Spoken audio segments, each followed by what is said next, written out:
قرآن ہے میرا رہنما، قرآن شفا ہے، نور ہے قرآن، جلا دل کی میرا قرآن، رضا رب کی میرا قرآن، قرآن قرآن۔ الحمدللہ رب العالمین والصلاة والسلام علی سید المرسلین، اما بعد فاعوذ باللہ من الشیطان الرجیم، بسم اللہ الرحمن الرحیم۔ الصلاة والسلام علیک یا رسول اللہ وعلی آلک واصحابک یا حبیب اللہ، الصلاة والسلام علیک یا نبی اللہ وعلی آلک واصحابک یا نور اللہ۔ میٹھے میٹھے اسلامی بھائیوں اور مدنی چینل کے ناظرین، سلسلہ ہے ایک قصہ ہے قرآن سے۔ قرآن ہے میرا رہنما، قرآن شفا ہے، نور ہے قرآن، جلا دل کی میرا قرآن، رضا رب کی میرا قرآن، قرآن قرآن۔ آج کون سا قصہ ہم نے سننا ہے؟ سبحان اللہ، ایک ایسا قصہ جس میں اللہ تبارک و تعالیٰ کے نبی کا ایک معجزہ بھی ہے، اس قوم کی بربادی کا واقعہ بھی ہے، اور ایک عجیب و غریب کشتی کی بھی بات۔ جی ہاں، آپ پہنچ گئے ہوں گے۔ آج بات ہوگی حضرت نوح علیہ نبینا علیہ الصلوۃ والسلام کی کشتی کی۔ حضرت نوح علیہ الصلوۃ والسلام 950 برس اپنی قوم کو خدا کا پیغام سناتے رہے، مگر ان کی بدنصیب قوم ایمان نہیں لائی، بلکہ طرح طرح سے آپ کی تحقیر و تذلیل کرنے کی کوشش کرتے رہے، اور قسم قسم کی اذیتوں اور تکلیفوں سے آپ کو ستایا جاتا رہا، یہاں تک کہ کئی بار ان ظالموں نے آپ کو اس قدر زد و کوب کیا کہ آپ کو مردہ خیال کر کے کپڑوں میں لپیٹ کر مکان میں ڈال دیا، مگر آپ پھر مکان سے نکل کر دین کی تبلیغ فرمانے لگے۔ اسی طرح بار بار آپ کا گلا گھونٹتے رہے، یہاں تک کہ آپ کا دم گھٹنے لگا اور آپ بے ہوش ہو جاتے، مگر ان تکلیفوں اور مصیبتوں پر بھی آپ یہی دعا فرمایا کرتے کہ اے میرے پروردگار، تو میری قوم کو بخش دے اور ہدایت عطا فرما، کیونکہ یہ مجھ کو نہیں جانتے ہیں۔ اور قوم کا حال یہ تھا کہ ہر بوڑھا باپ اپنے بچوں کو یہ وصیت کر کے مرتا تھا کہ نوح علیہ الصلوۃ والسلام معاذ اللہ بہت پرانے پاگل ہیں، اس لیے ان کی بات کو کوئی نہ سنے، نہ ان کی باتوں پر دھیان دے۔ یہاں تک کہ ایک دن یہ وحی نازل ہو گئی کہ اے نوح، اب تک جو لوگ مومن ہو چکے ہیں ان کے سوا اور دوسرے لوگ کبھی ہرگز ہرگز ایمان نہیں لائیں گے۔ اس کے بعد آپ اپنی قوم کے ایمان لانے سے نا امید ہو گئے، اور آپ نے اس قوم کی ہلاکت کے لیے رب کی بارگاہ میں دعا کی۔ اللہ تبارک و تعالیٰ نے آپ کو حکم دیا کہ آپ ایک کشتی تیار کریں، چنانچہ 100 برس میں آپ کے لگائے ہوئے ساگوان کے درخت تیار ہو گئے، یعنی پہلے آپ نے اس کشتی کو بنانے کے لیے باقاعدہ درخت اگائے، اور وہ 100 برس کے بعد تیار ہوئے، اور آپ نے ان درختوں کی لکڑیوں سے ایک کشتی بنائی۔ کشتی کتنی بڑی تھی؟ 80 گز لمبی، 50 گز چوڑی تھی۔ اس میں 3 درجے تھے، نچلے طبقے میں درندے پرندے اور حشرات الارض وغیرہ، درمیانی طبقے میں چوپائے وغیرہ جانوروں کے لیے، اور بالائی طبقے میں خود اور مومنین کے لیے جگہ بنائی۔ اس طرح یہ شاندار کشتی آپ نے بنائی، اور 100 برس کی مدت میں یہ تاریخی کشتی بن کر تیار ہوئی، جو آپ کی اور مومنوں کی محنت اور کاریگری کا ثمرہ تھی، جنہوں نے بے پناہ محنت کر کے یہ کشتی بنائی۔ جب آپ کشتی بنانے میں مصروف تھے تو آپ کی قوم آپ کا مذاق اڑاتی تھی۔ کوئی کہتا، اے نوح، کیا تم اب بڑھے ہی بن گئے ہو، یعنی اب لکڑی کا کام کرنے لگے ہو، حالانکہ پہلے تو تم کہا کرتے تھے کہ میں خدا کا نبی ہوں۔ کوئی کہتا، اے نوح، اس خشک زمین میں تم کشتی کیوں بنا رہے ہو، یعنی وہاں پانی نہیں تھا اور اتنی بڑی کشتی بنائی جا رہی ہے، کیا تمہاری عقل ماری گئی ہے؟ معاذ اللہ، غرض طرح طرح کا تمسخر، استہزاء کرتے اور قسم قسم کی تانے بازیاں اور بد زبانیاں کرتے رہتے، اور آپ ان کے جواب میں یہی فرماتے تھے کہ آج تم ہم سے مذاق کرتے ہو، لیکن مت گھبراؤ، جب خدا کا عذاب بصورت طوفان آ جائے گا۔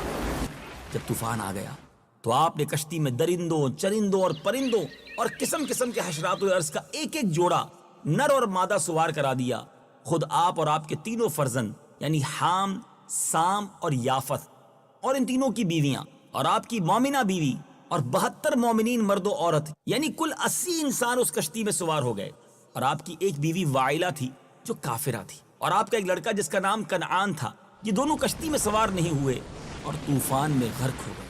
روایت ہے کہ جب سانپ اور بچھو کشتی میں سوار ہونے لگے تو آپ نے ان دونوں کو روک دیا، تو ان دونوں نے کہا کہ اے اللہ کے نبی، آپ ہم دونوں کو سوار کر لیجئے، ہم عہد کرتے ہیں کہ جو شخص سلام علی نوح فی العالمین پڑھ لے گا، ہم دونوں اس کو ضرر نہیں پہنچائیں گے۔ تو تو آپ نے ان دونوں کو بھی کشتی میں بٹھا لیا۔ طوفان میں کشتی والوں کے سوا ساری قوم اور کل مخلوق غرق ہو کر ہلاک ہو گئی، اور آپ کی کشتی جودی پہاڑی پر جا کر ٹھہر گئی۔ اور طوفان ختم ہونے کے بعد آپ مع کشتی والوں کے زمین پر اتر پڑے، اور آپ کی نسل میں بے پناہ برکت ہوئی کہ آپ کی اولاد تمام روئے زمین میں پھیل کر آباد ہو گئی۔ اسی لیے آپ کا لقب آدم ثانی ہے۔ اللہ تبارک و تعالیٰ نے قرآن مجید میں اس واقعے کو کن مبارک الفاظوں میں بیان کیا، آئیے تلاوت قرآن اور اس کا ترجمہ سنتے ہیں۔ وَأُوحِيَ إِلَى نُوحٍ أَنَّهُ لَن يُؤْمِنَ مِن قَوْمِكَ إِلَّا مَن قَدْ آمَنَ فَلَا تَبْتَئِسْ بِمَا كَانُوا يَفْعَلُونَ وَاصْنَعِ الْفُلْكَ بِأَعْيُنِنَا وَوَحْيِنَا وَلَا تُخَاطِبْنِي فِي الَّذِينَ ظَلَمُوا إِنَّهُمْ مُغْرَقُونَ وَيَصْنَعُ الْفُلْكَ وَكُلَّمَا مَرَّ عَلَيْهِ مَلَأٌ مِّن قَوْمِهِ سَخِرُوا مِنْهُ قَالَ إِن تَسْخَرُوا مِنَّا فَإِنَّا نَسْخَرُ مِنكُمْ كَمَا تَسْخَرُونَ فَسَوْفَ تَعْلَمُونَ مَن يَأْتِيهِ عَذَابٌ يُخْزِيهِ وَيَحِلُّ عَلَيْهِ عَذَابٌ مُقِيمٌ۔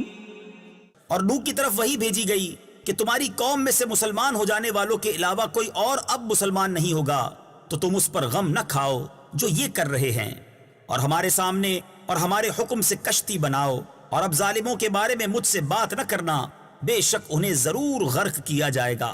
اور نوح کشتی بناتے رہے، اور ان کی قوم کے سرداروں میں سے جب کبھی کوئی ان کے پاس سے گزرتا تو ان کا مذاق اڑاتا۔ نوح نے فرمایا اگر تم ہمارے اوپر ہنستے ہو تو ایک وقت ہم بھی تم پر ایسے ہی ہنسیں گے جیسے تم ہنستے ہو، تو ان قریب تمہیں پتہ چل جائے گا کہ کس پر وہ عذاب آتا ہے جو اسے ذلیل و رسوا کر دے گا، اور کس پر ہمیشہ رہنے والا عذاب اترتا ہے۔ میٹھے میٹھے اسلامی بھائیوں، یوں تو اللہ تعالیٰ نے حضرت نوح علیہ السلام کو 200 برس پہلے ہی بذریعہ وحی مطلع کر دیا تھا کہ آپ کی قوم طوفان میں غرق کر دی جائے گی، مگر طوفان آنے کی نشانی یہ مقرر فرما دی تھی کہ آپ کے گھر کے تنور سے پانی ابلنا شروع ہوگا۔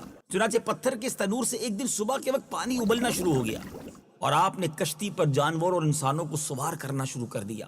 پھر زوردار بارش ہونے لگی جو مسلسل 40 دن اور 40 رات موسلا دھار برستی رہی، اور زمین بھی جا بجا شک ہو گئی، پانی کے چشمے پھوٹ کر بہنے لگے۔ اس طرح بارش اور زمین سے نکلنے والے پانیوں سے ایسا طوفان آ گیا کہ 40 گز اونچے پہاڑوں کی چوٹیاں بھی ڈوب گئیں۔ یہ کیسا طوفان تھا؟ یہ کسی سمندر کے ذریعے نہیں بلکہ بارش اور زمین سے نکلنے والے پانی سے آیا۔ قرآن مجید اس بارے میں کیا ارشاد فرماتا ہے؟ تلاوت قرآن اور اس کا ترجمہ۔ حتى إذا جاء أمرنا وفارت النور قل نحمل فيها من كل زوجين اثنين وأهلك إلا من سبق عليه القول وما آمن معه إلا قليل۔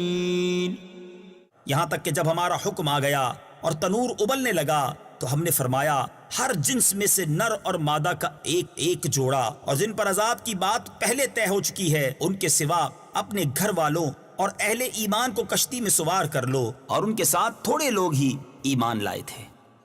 اور آسمان و زمین کے پانی کی فراوانی اور طغیانی کا بیان فرماتے ہوئے ارشاد ربانی ہوا، ففتحنا أبواب السماء بماء منهمر وفجرنا الأرض عيونا فالتقى الماء على أمر قد قدر۔ تو ہم نے زور کے بہتے پانی سے آسمان کے دروازے کھول دیے اور زمین کو چشمے کر کے بہا دیا، تو پانی اس مقدار پر مل گیا جو مقدر تھی۔ طوفان کتنا زوردار تھا اور طوفانی سیلاب کی موجوں کی کیا کیفیت تھی، اس کی منظر کشی قرآن مجید نے ان لفظوں میں فرمائی ہے۔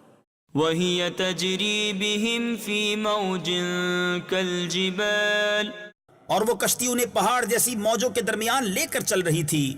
حضرت نوح علیہ الصلوۃ والسلام کشتی پر سوار ہو گئے اور کشتی طوفانی موجوں کے تھپیڑوں سے ٹکراتی رہی، برابر چلی جا رہی تھی، یہاں تک کہ سلامتی کے ساتھ کوہ جودی پر پہنچ کر ٹھہر گئی۔ کشتی پر سوار ہوتے وقت حضرت نوح علیہ الصلوۃ والسلام نے یہ دعا پڑھی تھی، ذرا سنیے۔ بسم اللہ مجریہا ومرساہا ان ربی لغفور رحیم۔ اور نوح نے فرمایا اس میں سوار ہو جاؤ، اس کا چلنا اور اس کا ٹھہرنا اللہ ہی کے نام پر ہے، بے شک میرا رب ضرور بخشنے والا مہربان ہے۔ حضرت نوح علیہ الصلوۃ والسلام کی کشتی طوفان کے تھپیڑوں میں 6 ماہ تک چکر لگاتی رہی، یہاں تک کہ خانہ کعبہ کے پاس سے گزری، کعبہ مکرمہ کا 7 چکر کا طواف بھی کیا۔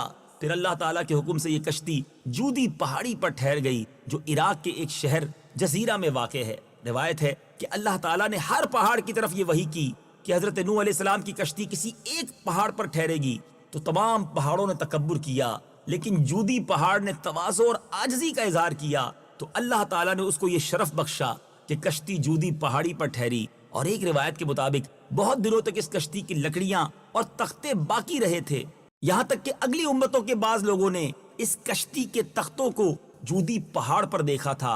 محرم کی 10ویں تاریخ عاشورہ کے دن یہ کشتی جودی پہاڑ پر ٹھہری، چنانچہ اس تاریخ کو کشتی کی تمام مخلوق یعنی انسان اور وحوش اور طیور سب نے شکرانے کا روزہ رکھا، اور حضرت نوح علیہ الصلوۃ والسلام نے کشتی سے اتر کر سب سے پہلی جو بستی بسائی اس کا نام ثمانین رکھا۔ عربی زبان میں ثمانین کے معنی 80 ہوتے ہیں، چونکہ کشتی میں 80 آدمی تھے اس لیے اس گاؤں کا نام ثمانین رکھ دیا گیا۔ قرآن مجید فرقان حمید میں کیا ارشاد ہوتا ہے؟ واستوت على الجودي وقيل بعدا للقوم الظالمين۔ اور وہ کشتی جودی پہاڑ پر ٹھہر گئی اور فرما دیا گیا ظالموں کے لیے دوری ہے۔